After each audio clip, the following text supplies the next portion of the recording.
അത് പ്രഘോഷിക്കുകയും ചെയ്യുന്ന ഇടങ്ങളിൽ കൃപയുടെ കുത്തൊഴുക്കിൻ്റെ മഹാപ്രവാഹം ഉണ്ടാകും എന്ന് അച്ഛൻ ആവർത്തിക്കാം.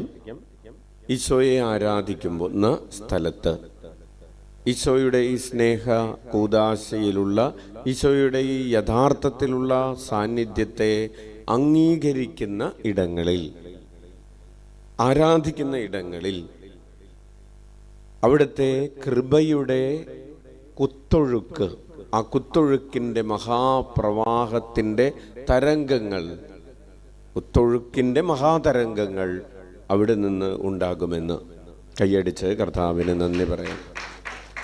നമുക്ക് സിദ്ധിച്ചിരിക്കുന്ന ഒരു ഭാഗ്യം എന്ന് പറയുന്നത് ഈശോയുടെ ദിവ്യകാരുണ്യത്തിലുള്ള ഈ സാന്നിധ്യത്തെ, യഥാർത്ഥത്തിലുള്ള സാന്നിധ്യത്തെ സ്നേഹിക്കാനും അംഗീകരിക്കാനും ആരാധിക്കാനും അത് പ്രഘോഷിക്കാനും ആവിലായിലെ ഈ അൾത്താരയിൽ നമുക്ക് ഭാഗ്യം ലഭിച്ചിരിക്കുന്നു.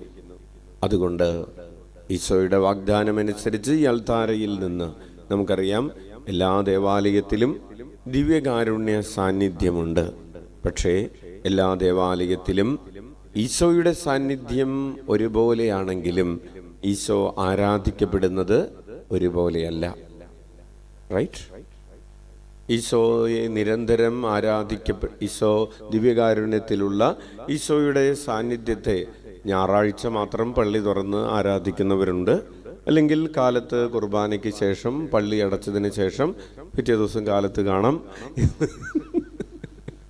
ഇനി നാളെ കാലത്ത് എന്ന് പറഞ്ഞ് ദേവാലയം അടച്ച് പിറ്റേ ദിവസം കാലത്ത് പള്ളി തുറക്കുന്ന ഇടങ്ങളുണ്ട് തീർച്ചയായിട്ടും.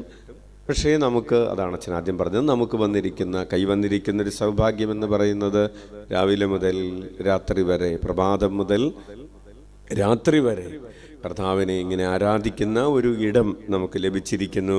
അപ്പോൾ ഈശോ പറയുകയാണ്, അങ്ങനെയുള്ള ഒരു സ്ഥലത്ത് കൃപയുടെ കുത്തൊഴുക്കിൻ്റെ മഹാതരംഗങ്ങൾ ഉണ്ടാകുമെന്ന്.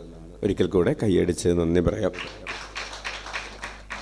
അപ്പോൾ ഈശോ വചനത്തിലൂടെ പറയുകയാണ്, ഇരുളടഞ്ഞ ഒരു ദേശത്ത് അന്ധകാരത്തിൽ കഴിഞ്ഞിരുന്ന ജനത പ്രകാശം കണ്ടു.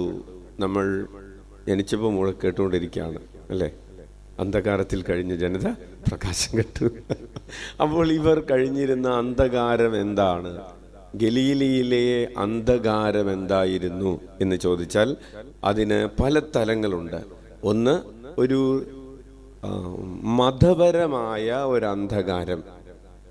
ഗലീലയിൽ ഉണ്ടായിരുന്നത്, ഇസ്രായേൽക്കാർ അവിടെ ജീവിച്ചിരുന്നു എങ്കിലും അവരുടെ കൂടെ വിജാതീയരായിട്ടുള്ള ആളുകൾ ആദ്യം മുതൽ, അതായത് ജോഷയുടെ നേതൃത്വത്തിൽ വാഗ്ദാന ദേശമാണ്, വാഗ്ദാന ദേശത്തിൻ്റെ ഭാഗമാണ് തേനും പാലും ഒഴുകുമെന്ന് പറഞ്ഞ വാഗ്ദാന ദേശത്തിൻ്റെ ആ പ്രോമിസ്ഡ് ലാൻഡിൻ്റെ ഭാഗമാണ് ഗലീലി. പക്ഷേ അവിടെ അവർ ജോഷയുടെ നേതൃത്വത്തിൽ ഈ ദേശത്തെ പിടിച്ചടക്കിയപ്പോൾ അവിടെ ഉണ്ടായിരുന്ന കാനനൈറ്റ്സിനെ അല്ലെങ്കിൽ വിജാതീയരെ, മറ്റുള്ളവരെ പൂർണ്ണമായും നിഗ്രഹിച്ചില്ല, അവരെ അവിടെ ജീവിക്കാൻ അനുവദിച്ചു. അപ്പോൾ വിജാതീയരും യഹൂദരും ഇടകലർന്ന് താമസിച്ച ഒരു പ്രദേശമാണ് ഈ ഗലീലി എന്ന് പറയുന്നത്. അപ്പോൾ അവരുടെ ഒരു മതപരമായ ഒരു ഡാർക്ക്നെസ് അവിടെ അവർ സൂചിപ്പിക്കുന്നുണ്ട്. അതുപോലെ തന്നെ എക്കണോമിക്കലായിട്ടുള്ള ഒരു ഡാർക്ക്നെസ്. ഗലീലി അടക്കമുള്ള 20 നഗരങ്ങൾ കുറിച്ച് 1 രാജാക്കന്മാർ 9-ാം അധ്യായത്തിൽ പ്രതിപാദ്യമുണ്ട്. 20 നഗരങ്ങൾ അവർ വളരെ പ്രധാനപ്പെട്ടതായിട്ടൊന്നും കണക്കാക്കിയിരുന്നില്ല. അതുകൊണ്ട് സോളമൻ 7 വർഷമെടുത്താണ് ദേവാലയം നിർമ്മിച്ചത്. അതിനുവേണ്ടി ഒത്തിരി സ്വർണവും അതുപോലെ തന്നെ മരങ്ങളും ഒക്കെ ടയറിൽ നിന്ന് കൊണ്ടുവന്നു. അതിനുശേഷം 13 വർഷമെടുത്ത് സോളമൻ തൻ്റെ കൊട്ടാരം നിർമ്മിച്ചു. അതിനും കുറേ സ്വർണവും മരങ്ങളുമൊക്കെ ടയർ രാജാവായിട്ടുള്ള ഹീരാനിൽ നിന്ന് കടം മേടിച്ചിട്ടാണ്, നമ്മളൊക്കെ ചെയ്യുന്ന പോലെ കടമെടുത്തിട്ടാണ് വീട് പണിതത്. അപ്പോൾ വീട് പണി കഴിഞ്ഞപ്പോൾ കടം വീട്ടാൻ നിവൃത്തിയില്ല. അപ്പോൾ എന്തു ചെയ്യും? കുറച്ച് സ്ഥലം വിൽക്കാമെന്ന് വിചാരിക്കില്ലേ? അതുപോലെ രാജാവിൻ്റെ അധികാര സീമയിലുള്ള ഗലീലി പ്രദേശങ്ങളിലുള്ള 20 പട്ടണങ്ങൾ സോളമൻ നോക്കിയപ്പോൾ ഇത് നമ്മൾ വെച്ചുകൊണ്ടിരിക്കുന്നതുകൊണ്ട് പ്രത്യേകിച്ച് കാര്യമൊന്നുമില്ല. ഈ 20 പട്ടണങ്ങൾ ടയർ രാജാവിന് എഴുതി കൊടുത്തു, പോട്ടെ എന്ന് പറഞ്ഞു. അങ്ങനെ ഈ ഗലീലിയിലുള്ള ആളുകൾ അനാഥരായി, രാജാവിന് പോലും വേണ്ടാത്ത 20 നഗരങ്ങൾ. അപ്പം ഇത് അവർക്ക് കൊടുത്തു കഴിഞ്ഞപ്പോൾ അവിടുത്തെ രാജാവ് പറഞ്ഞു, എനിക്കെന്തിനാണ് ഈ ആർക്കും വേണ്ടാത്ത 20 നഗരങ്ങൾ, എനിക്കിത് വേണ്ടെന്ന് പറഞ്ഞ് തിരിച്ചു കൊടുത്തു. അപ്പോൾ ആർക്കും വേണ്ടാത്ത കുറേ നഗരങ്ങളായി കണക്കാക്കപ്പെടുകയാണ്. ഒരു സെക്കൻഡ് ക്ലാസ് സിറ്റിസൻസായി ഒരു രാജ്യത്തിൽ തന്നെ. ഇപ്പോൾ നമ്മൾ പറയുകയാണ് കാശ്മീർ നമുക്ക് വേണ്ടെന്ന് പറഞ്ഞ് അവരെ ഇല്ലേ. അപ്പോൾ അത് എത്രമാത്രം അപമാനിക്കപ്പെടുന്ന, അല്ലെങ്കിൽ ഏതെങ്കിലും ഒരു ഭാഗം നമുക്ക് വേണ്ട എന്ന് പറഞ്ഞ് നമ്മുടെ രാജ്യം ഉപേക്ഷിക്കുന്നു എന്ന് വിചാരിക്കുക, അത് എത്ര വലിയ അപമാനമാണ്. അപ്പോൾ ഈ ഗലീലി ഉൾപ്പെടുന്ന പ്രദേശങ്ങൾ അവരെ ഒരു സെക്കൻഡ് ക്ലാസ് സിറ്റിസൻസായി സോളമൻ്റെ കാലം മുതൽ കണക്കാക്കപ്പെടുകയാണ്. പ്രിയപ്പെട്ടവരെ, അങ്ങനെ പറയാനാണെങ്കിൽ ചരിത്രത്തിൽ കുറേ ചരിത്രങ്ങളുണ്ട്. അപ്പോൾ അവർക്ക് ഫിനാൻഷ്യൽ ആയിട്ടുള്ളൊരു ഡാർക്ക്നെസ് ഉണ്ടായിരുന്നു, സാമൂഹികപരമായ ഒരു ഇരുട്ട്, തങ്ങൾക്ക് വേണ്ടെന്ന് പറയുന്ന ഒരു ഇരുട്ട്, അതുപോലെ തന്നെ മതപരമായിട്ടുള്ള ഇരുട്ടുകൾ ഒക്കെയുള്ള ഈ രാജ്യത്ത്. പിന്നെ ഇവർ പുതുക്കി പണിയാൻ നോക്കിയിട്ടൊന്നും നടക്കുന്നില്ല. ഇവരെ ഇനി എങ്ങനെ, അതുപോലെ സോളമൻ്റെ ഭരണത്തിൻ്റെ ശേഷം റഹോബോവാം രാജാവായ സമയത്ത് 10 ട്രൈബുകൾ, ഇസ്രായേലിൻ്റെ 10 ഗോത്രങ്ങൾ യൂദാ ഗോത്രത്തിൽ നിന്ന് വേർപിരിഞ്ഞ് പോകുന്നതായിട്ട് നമ്മൾ വായിക്കുന്നുണ്ട്. നോർത്തേൺ കിങ്ഡം എന്നും സദേൺ കിങ്ഡം എന്നും.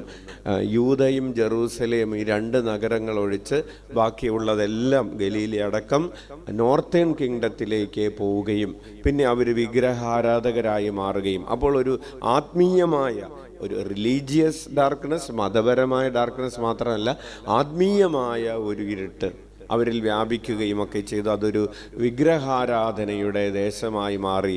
ദേവാലയവുമായി, ജെറൂസലേം ദേവാലയവുമായി ബന്ധമില്ലാത്ത ഒരു ദേശമായി മാറി.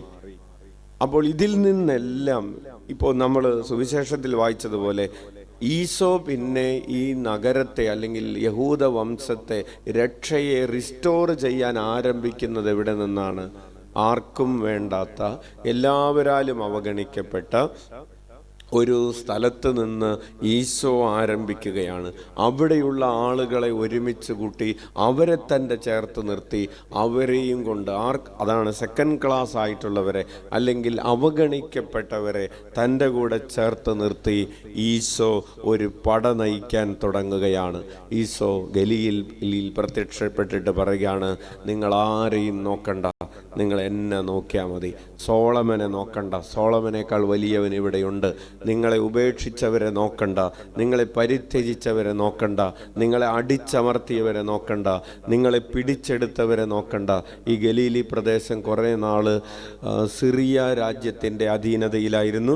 പിന്നീട് ബാബിലോൺ പ്രവാസത്തിലേക്ക്, അസീറിയയിലേക്ക് പിടിച്ചുകൊണ്ട് പോകപ്പെട്ടപ്പോൾ ആദ്യം അവർ കീഴടക്കിയത് ഗലീലി പ്രദേശത്തെയാണ്. നിങ്ങളുടെ കഴിഞ്ഞകാല ചരിത്രങ്ങളൊന്നും ഓർക്കണ്ട, ഇതാ നിങ്ങൾ എന്നെ നോക്കുക, എന്നിട്ട് മാനസാന്തരപ്പെടുക എന്ന് പറഞ്ഞാൽ നിങ്ങൾ കർത്താവിലേക്ക് തിരിച്ചു വരിക, എന്നെ പോലെയായി നിങ്ങൾ പണിതുയർത്തപ്പെടുക, മാനസാന്തരപ്പെടുക എന്ന് പറഞ്ഞുകൊണ്ട് ഈശോ ഒരു പുതിയ ചരിത്രം രചിച്ചു തുടങ്ങുകയാണ്.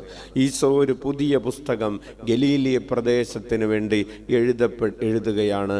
ഗലീലി ഹോളി ലാൻഡായി മാറുകയാണ്.